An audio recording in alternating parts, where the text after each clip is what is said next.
हम लोगों ने आपको आमंत्रण दिया है।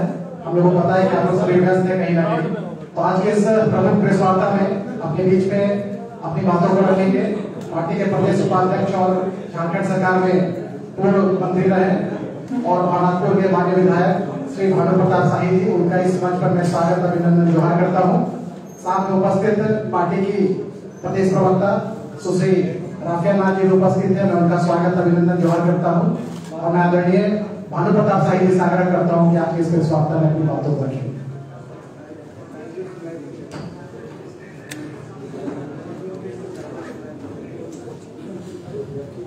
आज इस प्रेस वार्ता में उपस्थित हमारे प्रवक्ता आदरणीय बड़ाई जी, आदरणीय रामजाना जी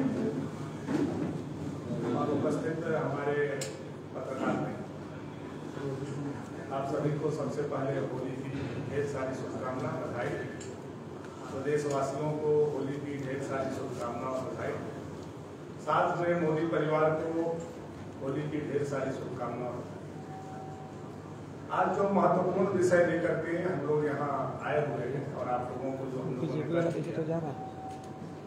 वह विषय है कि कांग्रेस पार्टी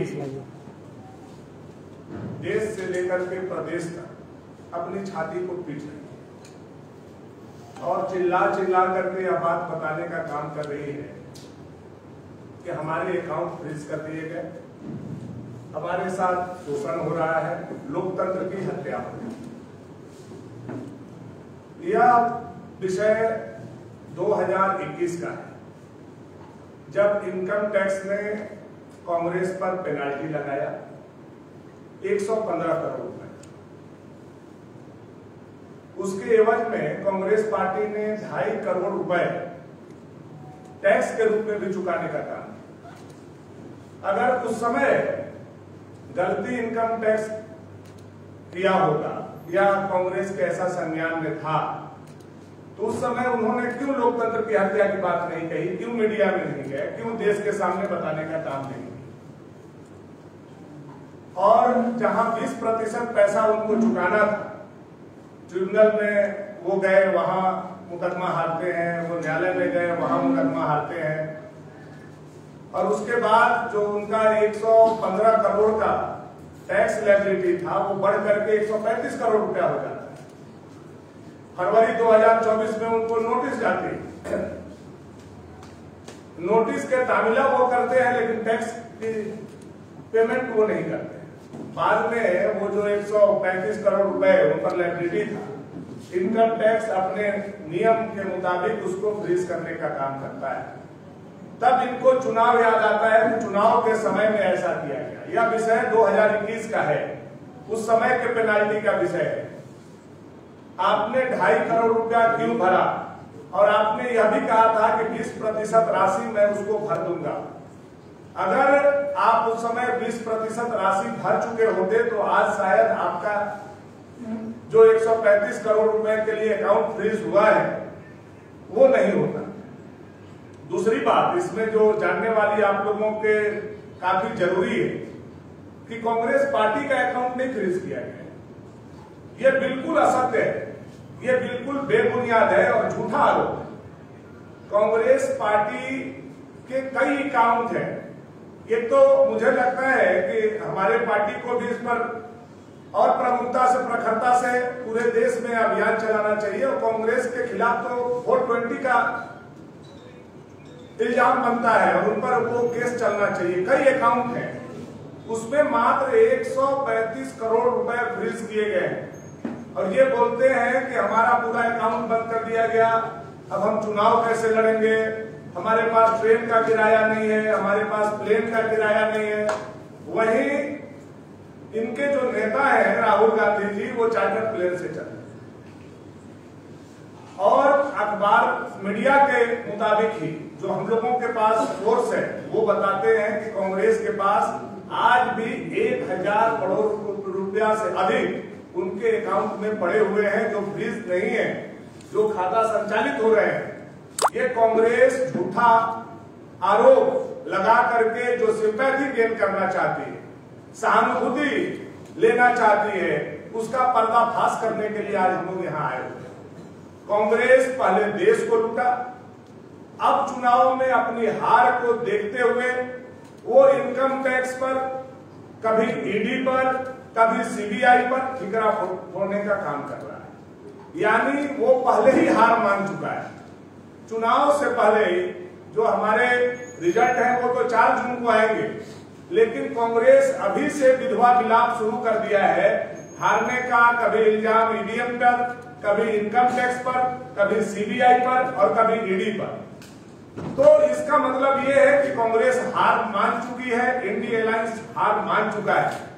अगर ये बात सही नहीं है तो कांग्रेस के प्रवक्ता और यहाँ के प्रदेश अध्यक्ष जो आज प्रेस कॉन्फ्रेंस कर रहे थे, मेरे साथ डॉक्यूमेंट्स लेकर के और सभी पत्रकार बंधुओं को बुलाए और उनके सामने हम लोग प्रमाणित करने का काम करेंगे कि इनकम टैक्स का ये पेनाल्टी कब का है, कब कब उनको नोटिस हुआ, कब कब ये न्यायालय में गए, न्यायालय से मुंह के खाने के बाद इनके अकाउंट में 135 करोड़ रुपए मात्र फ्रीज किए गए हैं।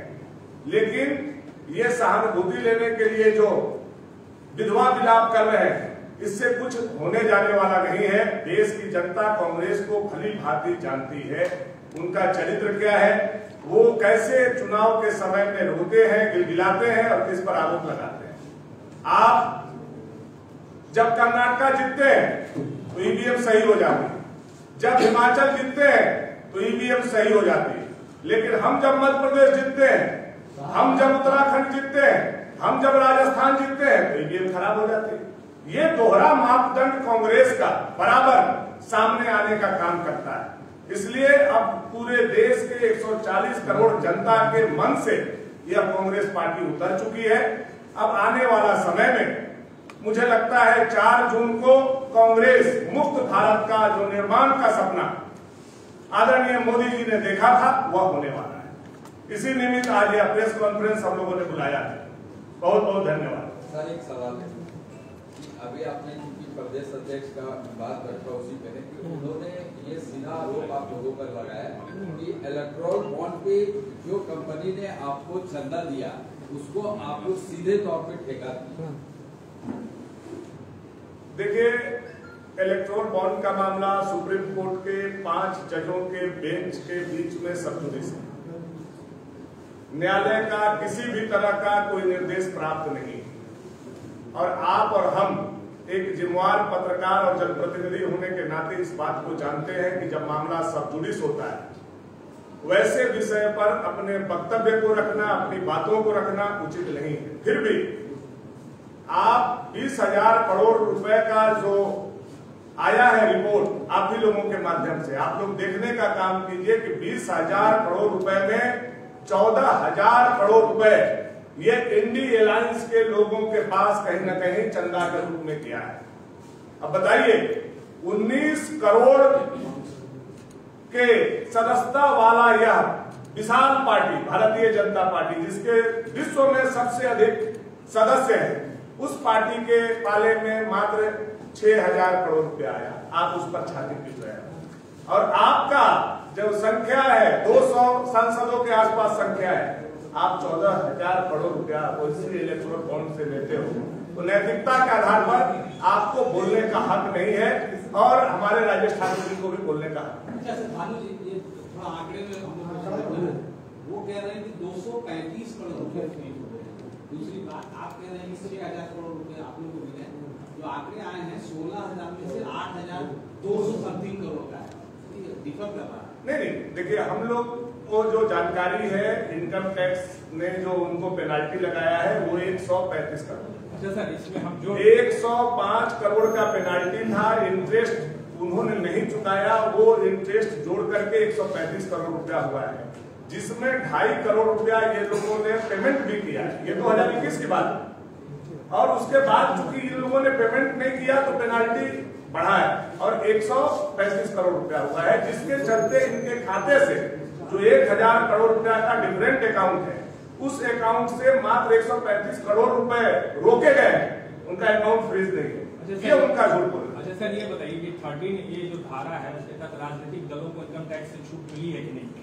नहीं, छूट मिली है, लेकिन 20,000 रुपए तक ही आप नगद ले सकते हैं। और कांग्रेस पार्टी ने 14 लाख रुपए नगद लिया, वहीं से इनकम टैक्स इंक्वायरी उन पर सेटअप हुआ। तो फिर आप 135 करोड़ का क्यों एक भ्रम फैला? आप बोलिए ये पूरा मामला 14 लाख से शुरू हुआ है, ये मामला तो 14 लाख से शुरू हुआ है। 14 लाख रुपए उन्होंने लिया, जिसका 20-20 हजार के बॉन्ड। हाँ, और उसका कोई इन्होंने डिक्लेयर नहीं किया, वहीं से इनके ऊपर नोटिस हुआ।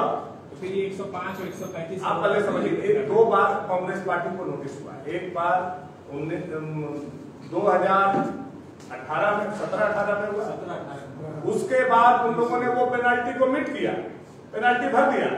2021 में फिर उन लोगों के ऊपर पेनाल्टी हुआ, असेसमेंट हुआ, फिर पेनाल्टी उनको हुआ। वो पेनाल्टी में इन लोगों ने 2.5 करोड़ रुपए भरे, उसको उनको 20% भरना था, यानी 21 करोड़ रुपए भरना था। 21 करोड़ के जगह पर इन्होंने 2.5 करोड़ रुपए भर दिया, बाकी पैसा नहीं भरा, जिसके चलते इनका इंटरेस्ट बढ़ता गया और 135 करोड़ का नोटिस हुआ फरवरी में। नोटिस इन लोगों का तामीला हुआ, उसके बाद भी पैसा नहीं दिया, जिसके चलते ये केस हुआ।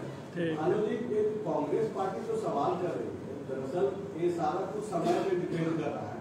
चुनाव से पहले मुख्य विपक्षी पार्टी का जो अकाउंट है वो फ्रीज हो गया है, लोकसभा का चुनाव घोषित है। सीताराम केसरी के समय का जो है अभी आप लोग नोटिस भिजवा रहे हैं, तो ये तो पब्लिक जो देख रही है वो कैसे देखे, तब जबकि आपका जो सामने तो कांग्रेस है राष्ट्रीय स्तर पे। आप एक बात बताइए, कभी भी कोई केस कभी मरता है? कभी किसी के ऊपर, हमारे ऊपर, आपके ऊपर कोई भी नोटिस, कोई भी वारंट, यहाँ तक कि 107 का भी नोटिस हुआ हो तो वो समाप्त होता है क्या? बिना तामीला हुए, बिना उसकी इंक्वायरी हुए, बिना उसका प्रोसीड्यूर पूरा किए हुए? तो वो तो पेपर में जिंदा है। अब आप पूछिएगा कि आज ही क्यों जिंदा हो गया, अभी क्यों हो गया, इसका जवाब इनकम टैक्स देगा, न कि भाजपा देगा। तो इनकम टैक्स आप नहीं, फरवरी में आपको नोटिस दिया गया, 21 फरवरी को आपको नोटिस दिया गया, आप छाती पीट रहे हो अप्रैल में, आप उसी दिन क्यों नहीं गए भाई हमको नोटिस दिया जा रहा है? आप 2.5 करोड़ रुपया देने से पहले क्यों नहीं बताया भाई कि आज हमारे ऊपर अन्याय हो रहा है? हम लोगों का प्रश्न ये है, क्योंकि आप भाजपा को इसमें अमालगमेट कर रहे हो, भाजपा को इससे जोड़ रहे हो। ये विषय इंडिविजुअल कोई डिपार्टमेंट का है, ये भाजपा का नहीं है। और कोई भी डिपार्टमेंट चुनाव के समय ज्यादा एक्टिव होता है, आप लोगों को भी पता है। अक्सर चुनाव आता है तो आप देखेंगे जितने क्रिमिनल हैं वो पकड़े जाते हैं, जितने वारंटी हैं वो पकड़े जाते हैं, जितने आर्म्स एक्ट के मामला है उनको गिरफ्तार किया जाता है। ये तो होता ही है, तो इसमें कौन सा नया बात हो गया? आप लोग तो मुख्यमंत्री आप लोग तो विपक्षी दल के मुख्यमंत्री को अरेस्ट करवा रहे हैं। तब उनको पता नहीं है, ईडी ने हमारे ऊपर एक्शन भी लिया, ईडी के केस में मैं जमानत पर, उनको जाकर के समझा दीजिए, और उनके नेता को भी बोलिए, उनके नेता भी जमानत पर है। अच्छा सर, आखिरी में ये भी बता दीजिए, आपको बोल दिए कि उनको जो है इतना इलेक्ट्रल बॉन्ड के जरिए मिला, ठेका मिला है कि नहीं मिला, ये बताइए। जो टॉप की कंपनियां हैं जिसको ठेका मिला, क्योंकि अब तो सार्वजनिक हो गया है, SBI और इलेक्शन कमीशन ने उसको सार्वजनिक कर दिया, मिला है कि नहीं मिला, ये करप्शन है कि नहीं? ये आप एक बात बताइए, जो मामला सब जुडिस हो, क्या हम और आप उस पर डिस्कशन कर सकते हैं? अगर ये न्याय संगत है तो मैं डिबेट करने के लिए आपके साथ बैठने के लिए तैयार हूं, लेकिन पार्टी आपको भी बनना पड़ेगा। भानु जी एक सवाल है, आपसे सवाल भानु जी आप कांग्रेस का कहना है कि ये जो सारी चीजें हो रही हैं, केजरीवाल से गिरफ्तारी से लेकर अकाउंट फ्रीज होना, ये सारी चीजें को तो बोला अंग्रेजों के समय से हम लोग इसको बचाते आए, जनता सब देखती है, ऑब्जर्व करती है, क्या लगता है इसका असर जनता पे नहीं पड़ेगा? बिल्कुल जनता देखती है, जनता ऑब्जर्व करती है, और जनता समय पर वोट दे करके किसके पक्ष में और किसके खिलाफ में है वो अपना मत से बताने का काम करती है। और आज देश कांग्रेस मुक्त होते जा रहा है, यह साबित करता है कि कांग्रेस के खिलाफ पूरे जनता में आक्रोश है, जिन्होंने 60 साल तक इस देश को लूटा एक परिवार, उनके खिलाफ आक्रोश है, उनके खिलाफ गुस्सा है, और उसी का नतीजा है कि ये लोग इस तूफान में कहीं दूर दूर तक नजर नहीं आ रहे। आप देखिए ना, हम लोगों ने आज 22 दिन हो गए, अपने 21 उम्मीदवारों को घोषणा कर दिया, आचार संहिता लगे हुए इतने दिन हो गए, अभी तक झारखंड में एक भी उम्मीदवार का घोषणा आपने क्यों नहीं किया? क्या आपके पास उम्मीदवार नहीं है, या आपने ताल्लुकात अच्छे नहीं है गठबंधन में। तो ये बात उन लोगों से जब पूछिएगा तो वो लोग तो बात को घुमाएंगे, कहाँ इलेक्टोरल बॉन्ड पर ले जाएंगे और कहाँ इनकम टैक्स पर ले जाएंगे, फिर ईडी पर ले जाएंगे, फिर सीबीआई पर ले जाएंगे, लेकिन तथ्य का बात वो नहीं करेंगे। हकीकत बात है कि उनका कोई भी उम्मीदवार आज लड़ने के लिए भाजपा से तैयार नहीं है। आप देख रहे होंगे किस तरह से भगदड़ मचा हुआ है उनके, किस तरह से भगदड़ मचा हुआ है। और चुनाव से पहले मैं आपको और बता दे रहा हूँ, चुनाव से पहले और बड़ा भगदड़ होने वाला है झारखंड में, इसकी तैयारी आप लोग करते हैं। अभी तो देखिए, हम तो डोज देते हैं इरफान अंसारी को तो 2 महीना चुप रहते हैं और 2 महीना के बाद हमारा दवा का असर कम होता है, काल भर बोलना शुरू कर देते हैं। लेकिन फिर मुझे लगता है उनको डोज देने का समय आ गया है। जो आपके जस्ट बगल में बैठते थे वही छोड़ के चले गए। नहीं देखिए, वो तो मैंने बताया कि एक महत्वाकांक्षा होता है, एक अति महत्वाकांक्षा। हमारे मित्र अति महत्वाकांक्षा के शिकार हुए और कांग्रेस जब उनको दुत्कार करके भगाएगी तो यही प्लेटफॉर्म होगा, यही स्थान है जहां हम और वो एक साथ ज्वाइन किए थे। वो आज गए हैं, फिर उनको लौट करके यहीं आना पड़ेगा, दूसरा कोई ठिकाना नहीं। उनको कैसे देखते हैं? वो भी अति महत्वाकांक्षी। उनको मान, सम्मान, प्रतिष्ठा और मौका मिलने पर Z+ सिक्योरिटी के साथ आने वाला समय में सरकार में भी वैसे। अच्छा भानु जी, इरफान जी कल जो है हम लोग से बात करते हुए बोले कि होली के बाद जो है भानु प्रताप शाही और रणधीर सिंह जो है बीजेपी छोड़कर जो है कांग्रेस में शामिल होने वाले। यही बात तो मैं बोला, मैं इरफान जी को जब डोज देता हूं तो वो मात्र 2 महीना उनके दिमाग पर असर रहता है। मैंने बोला था कि मेन रोड में आतंकवादी गतिविधि चलाने वाले लोगों के घर पर बुलडोजर चलेगा। 2 महीना चुप थे, अब 2 महीना कल पूरा हो गया, फिर बोलना शुरू। लेकिन ऐसा कुछ है क्या? बोल रहे कि जेपी पटेल के बाद जो है जेपी पटेल के बाद जो है आप जो है बीजेपी में अभी खुश नहीं है और कांग्रेस में जाने वाले, ऐसी बातचीत चल रही है, कुछ बात चल रही है? इरफान को आप लोग इतना नोटिस कर रहे हैं तो कुछ दिन में फिर पत्रकार लोग आपको नोटिस नहीं करेंगे। इरफान जी को डोज देते हैं, निशिकांत जी बोल रहे हैं कि हम कांग्रेस को गाली देते हैं, हम राहुल गांधी को गाली देते हैं, लेकिन 2 मंत्री। देखिए, बातों को तोड़ मरोड़ करके पेश करना बहुत आसान है। निशिकांत दुबे जी का कहना बिल्कुल ये नहीं था, आप उसको सुनिए, आप उसको समझिए। इस परिप्रेक्ष्य में उन्होंने क्या कहा। एक मंत्री ने डाक बंगला चौक पर उतना बड़ा करोड़ों करोड़ का प्रॉपर्टी लिया, इस विषय में उन्होंने अपने बात को रखा। उसको नाम ले लीजिए, बहुत भूल करके बोलते हैं। जब निशिकांत जी ने बता दिया तो मुझे नाम लेने में क्या जरूरत है? निशिकांत जी ने बता दिया है और आप लोग भी जान रहे हैं। बहुत बहुत धन्यवाद। बहुत बहुत शुभकामनाएं सभी को।